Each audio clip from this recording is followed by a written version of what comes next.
এক গ্রামে তিনজন ঘনিষ্ঠ বন্ধু বসবাস করত। তারা ছিল খুবই ভালো এবং দয়ালু। একদিন তারা ঠিক করল যে তারা আল্লাহর সন্তুষ্টির জন্য কিছু করবে। তাই তারা গ্রামের দরিদ্র মানুষদের সাহায্য করার সিদ্ধান্ত নিল। প্রথম বন্ধু তার অল্প সঞ্চয় থেকে কিছু অর্থ বের করে একজন দরিদ্র কৃষককে দিল, যাতে সে তার পরিবারের জন্য খাবার কিনতে পারে। দ্বিতীয় বন্ধু গ্রামের এক এতিম শিশুর স্কুলে ভর্তি ও পড়াশোনার খরচ বহন করার দায়িত্ব নিল। তৃতীয় বন্ধু কিছু কাপড় কিনে গ্রামে গিয়ে দরিদ্র মানুষদের মধ্যে বিতরণ করল। তারা তিনজনই এই কাজগুলো আল্লাহর সন্তুষ্টির জন্য করেছিল এবং তাদের এই কাজ কাউকে জানাতে চায়নি। কিন্তু একদিন গ্রামের সবাই তাদের এই কাজের কথা জানতে পারল।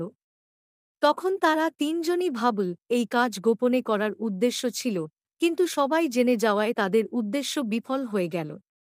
তাদের এই দুশ্চিন্তা দেখে গ্রামের ইমাম তাদের ডেকে নিয়ে বললেন, তোমরা চিন্তা করো না। যদি আল্লাহর জন্য কিছু করো, তবে মানুষ জানুক বা না জানুক, আল্লাহ তোমাদের কাজের প্রতিদান দিবেন। তোমাদের নিয়ত সৎ ছিল, আর আল্লাহ নিয়তি দেখেন।